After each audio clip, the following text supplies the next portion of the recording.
그때는 여러분도 마냥 이제 불안해만 할 게 아니라 과감한 선택을 하셨으면 좋겠어. 왜 그런 남자 옆에서 여러분들의 소중한 인생을 허비하고 있냐고요. 나 답답하네 진짜.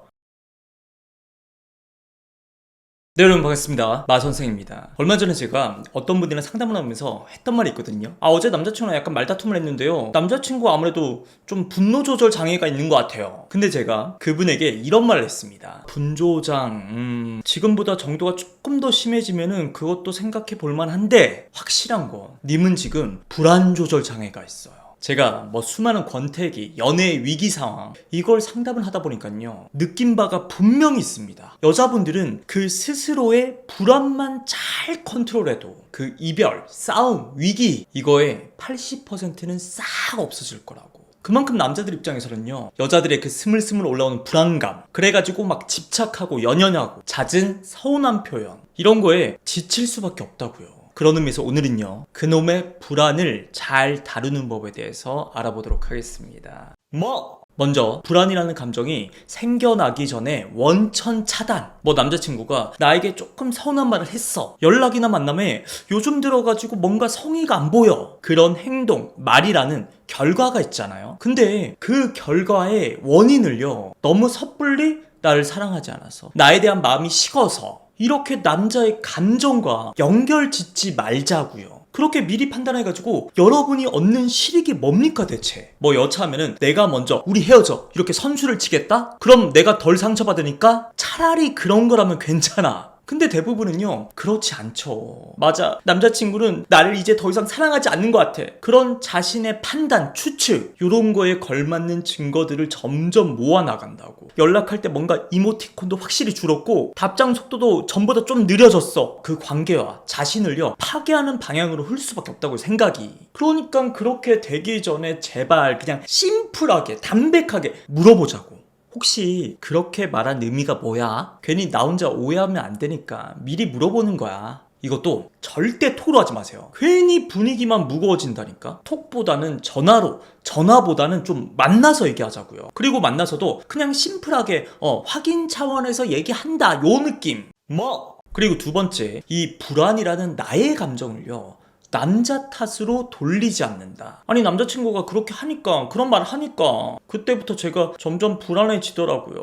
물론 그 불안이란 감정이 남자친구의 그런 말과 행동, 그게 원인이 됐다, 당연히 일리가 있습니다. 근데 봐봐요, 우리 이제 전부 다 성인이잖아요.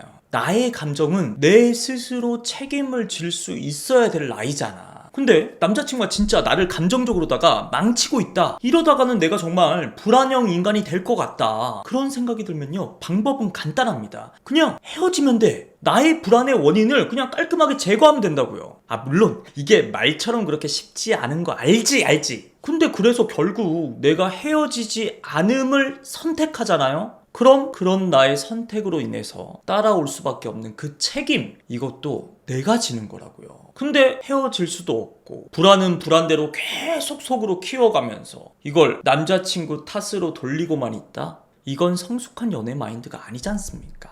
극단적인 얘긴 하지만 대표적인 책임 전가의 예가 이런 거야. 여자가 꿈에서 남자친구가 다른 여자랑 바람을 폈대. 꿈에서. 그럼 이게 계속 생각이 나가지고 하루 종일 기분이 안 좋아요, 여자가. 그러면서 남자친구한테 나 지금 기분 되게 안 좋다, 이런 티를 팍팍 내. 그럼 남자친구도 영문을 모르니까 눈치도 봤다가 막 달래려고 막 장난도 쳤다가, 그 시간 자체가 남자친구 입장에서 너무 괴롭겠지. 여기에도 분명히 내가 이렇게 기분이 안 좋은 이유는 네가 꿈에서 바람 폈기 때문이야, 그러니까 너도 어디 한번 힘들어봐, 나처럼. 이런 책임 전가의 심리가 분명히 내포되어 있다고요. 그 외에도 남자친구 주변의 지인들, 친구들, 여사친들에 대한 과도한 경계심, 간섭, 그리고 전 남자친구와의 트라우마로 인해 가지고 현 남자친구에게 유독 예민해지는 것들, 이건 역시 책임 전가의 대표적인 모습이라고요. 그래도 내 마음속 불안감이나 트라우마가 없어지질 않아요. 그럼 차라리 솔직하게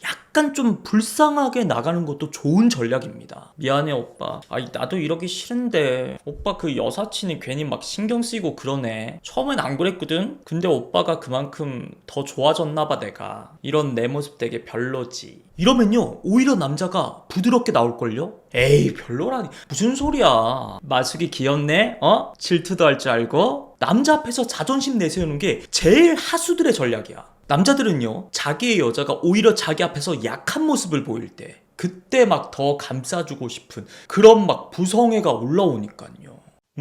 세 번째, 서운함. 남녀가 헤어지는 이유 압도적인 1등이 이겁니다. 바로 불안감에 서운함을 자주 느끼고 그 서운함을 표현하는 거. 물론 저의 이 말에 여자분들도 나름대로 반박을 하실 수도 있어요. 아니 서운함도 결국 좋아하니까 사랑하니까 그런 거라고요. 그래요, 틀린 말 아닙니다. 근데 그게 심해지면은 남자들은요 오히려 반대로 생각한다니까? 아니 이 여자 진짜 나를 사랑하는 거 맞아? 보통 사랑을 하면은 행복하고 좋아야 되잖아. 근데 왜 자꾸 나한테 서운해하지? 그렇게 서운하다고 말할 때마다 나는 정신적으로 진짜 너무 힘든데 나를 사랑한다며 근데 왜 나를 힘들게 해? 물론 이 두 가지 입장 중에서 어떤 게 옳으냐 그런 건 하나도 중요하지 않습니다. 왜냐면 남자의 저 생각이 깊어져가지고 결국에 이별을 했어요. 아니야 너의 생각은 옳지 않아. 그러니까 헤어지잔 말 얼른 취소해. 이렇게 뭐 잘잘못을 따진다고 해가지고 그게 뭐 다시 재해가 되는 거 아니지 않습니까? 그러니까 서운하다는 말을 하기 전에 딱 3가지만 우리 생각해보자고. 1번, 이게 그렇게까지 막 서운할 문제인가? 남자가 무조건 나를 사랑하지 않아가지고 그런 말과 행동을 한 것이 아니라 그냥 실수로 그냥 나와는 다른 그 사람의 환경, 뭐 직업, 업무, 연애 패턴 그런 걸로 인해서 나타난 현상까지도 전부 다 서운함이란 딱지를 붙일 필요가 있냐 이거죠.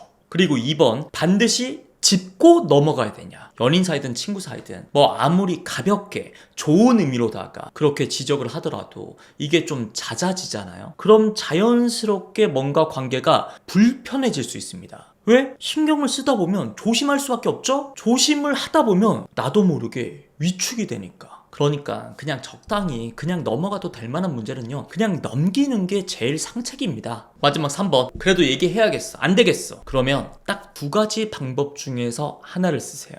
먼저 애교. 근데 오빠 그날 오빠가 그냥 확 가버려가지고 내가 마음이 좀 그랬어. 이렇게 애교가 확실히 들어가잖아? 그럼 상대방도 아니 너는 왜 그런 거 가지고 사사건건 뭐라 그러냐 나한테 이렇게 못 나와.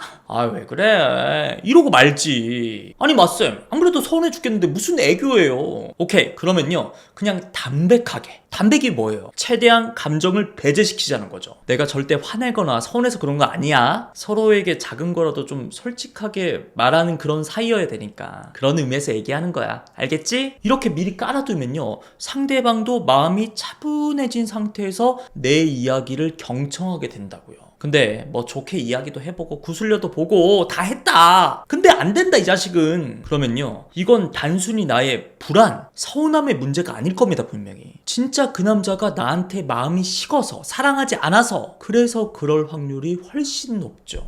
그때는 여러분도 마냥 이제 불안해만 할 게 아니라 좀 과감한 선택을 하셨으면 좋겠어. 왜 그런 남자 옆에서 여러분들의 소중한 인생을 허비하고 있냐고요. 나 답답하네 진짜. 그냥 과감하게 헤어지던지 아니면 이번에도 진짜 내 말을 안 듣는다 그러면 헤어지겠다 이 정도 각오로 세게 말하던지. 그게 오히려 남자에게 충격요법으로 먹힐 수도 있으니까요.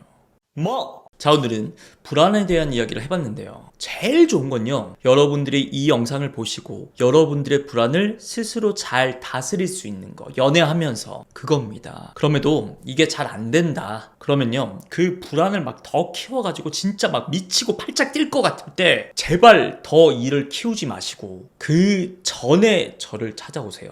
그냥 다 망치고 막 조져버리고 이러면 저도 별로 해드릴 수 있는 게 없습니다. 그럼 지금까지 마선생이었고요. 고맙습니다.